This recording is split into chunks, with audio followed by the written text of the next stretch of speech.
আপনারা হয়তো অনেকেই জানেন, যারা এদেশি আর বিশেষ করে যারা বীরভূম, বাঁকুড়া, বর্ধমান বা মেদিনীপুরের লোকজন আছেন, তারা পোস্ত খেতে কত ভালোবাসে।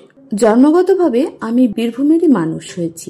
রেগুলারের খাবারে পোস্ত ছিল একটা বিশেষ পদ। এই পোস্ত হলে যেন বাড়ির প্রত্যেকটা সদস্য পেট ভরে ভাত খেত। একমাত্র ব্যতিক্রমী ছিলাম আমি। পোস্তটা ততটা পছন্দ না হলেও মাঝে মাঝে বেশ কিছু রান্নাতে পছন্দ করতাম। শীতের সবজি দিয়ে এই পোস্ত রান্নাটা আমার বেশ পছন্দ হতো, বিশেষ করে মায়ের হাতে। আজ আমি সমাজশ্রী চলে এসেছি রোজকার রান্নাঘরের মতো আমার রান্নাঘরে একটা নতুন রেসিপি নিয়ে। আজ তৈরি করব মায়ের হাতের সেই পুরনো রেসিপি, বাঁধাকপি পোস্ত।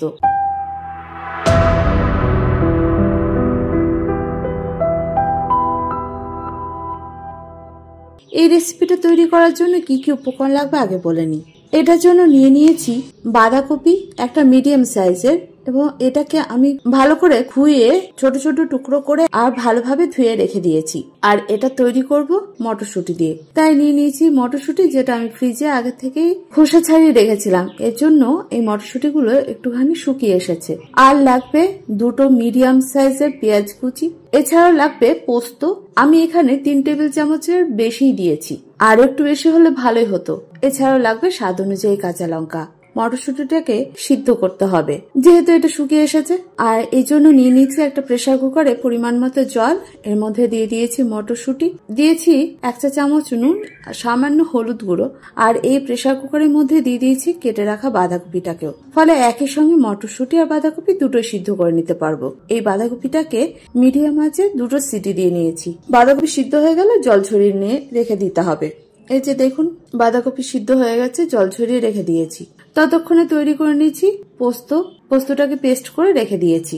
এবার চলে যাই মূল রান্নায়। এখন বসিয়ে দিয়েছি হালকা আছে একটা কড়াই গরম হয়ে গেলে দিয়ে দিয়েছি পরিমাণ মতো সর্ষের তেল। বাঁধাকপি রান্নায় একটু তেল বেশি লাগে, তবে যারা তেল মশলা একটু কম খেতে পছন্দ করেন সেক্ষেত্রে একটু তেল কম দিতেই পারেন। কিন্তু আমরা জানি বাঁধাকপিটাকে একটু বেশি টেস্টি করতে গেলে তেল একটু বেশি লাগে। যাই হোক, তেল গরম হয়ে গেলে দিয়ে দিয়েছি ফোড়ন। এর মধ্যে আছে 1/2 চা চামচ কালো জিরে আর একটা শুকনো লঙ্কা। ফোড়নটাকে 30 সেকেন্ডের মতো ভেজে নিতে হবে। ফোড়ন থেকে যখন সুন্দর একটা গন্ধ বের হবে, তখন দিয়ে দিতে হবে কেটে রাখা পেঁয়াজ। আর পেঁয়াজটাকে বেশ কিছুক্ষণ ভেজে নিতে হবে। পেঁয়াজের গায়ে যখন একটা ব্রাউন কালার আসবে, তখন যোগ করতে হবে সিদ্ধ করে রাখা বাঁধাকপি আর মটরশুঁটিটাকে। আর এটা দেওয়ার পরে পেঁয়াজের সঙ্গে বেশ কিছুক্ষণ কষাতে হবে, তবেই এই পোস্তটা খেতে বেশি টেস্টি হবে। আমি এটাকে 5 থেকে 10 মিনিটের মতো কষিয়ে নিয়েছিলাম হালকা আছে।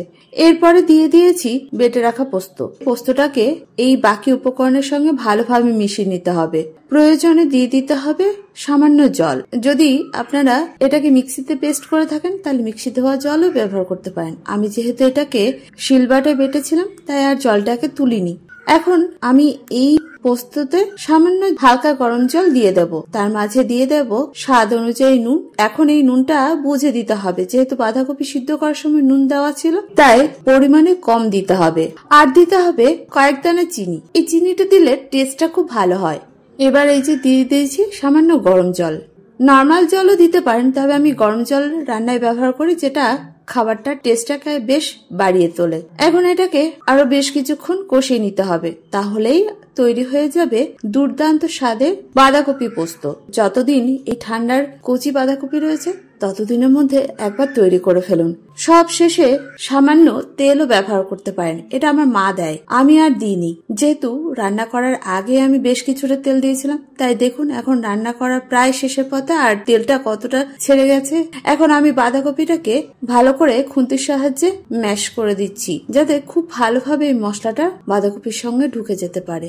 এখন আমার রান্না পুরোপুরি রেডি। এই রান্না খেতে ভীষণ টেস্টি হয়। যদি টাটকা মটরশুঁটি পান, সেক্ষেত্রে টাটকা মটরশুঁটি ব্যবহার করবেন, নয়তো করার দরকার নেই। এমনিতেও বাঁধাকপি পোস্ত খুব ভালো লাগে। তাহলে একবার তৈরি করে ফেলুন। আর কেমন হয়েছিল সেটা কিন্তু কমেন্ট করে জানাতে ভুলবেন না। জানি হয়তো মায়ের মতো ততটার স্বাদ আমি আনতে পারিনি, তবে আমি আমার মতো করে চেষ্টা করেছি। আপনারাও তৈরি করুন। আর আমার রান্না বা রেসিপি কে কোথা থেকে দেখছেন সেটাও কমেন্ট করবেন, সঙ্গে আপনাদের নামটাও শেয়ার করবেন। আমার রান্না বা রেসিপি ভালো লাগলে লাইক শেয়ার করতে ভুলবেন না। যারা প্রথম আজকেই আমার রান্না দেখছেন, ইউটিউব থেকে দেখে থাকলে চ্যানেলটাকে সাবস্ক্রাইব করবেন, ফেসবুক থেকে দেখে থাকলে পেজটাকে ফলো করতে ভুলবেন না। এটাই আপনাদের কাছে ছোট্ট অনুরোধ। আর যারা প্রথম দিন থেকে আমার সঙ্গে আছেন তাদেরকে অসংখ্য ধন্যবাদ। যাই হোক, আজ এই পর্যন্ত।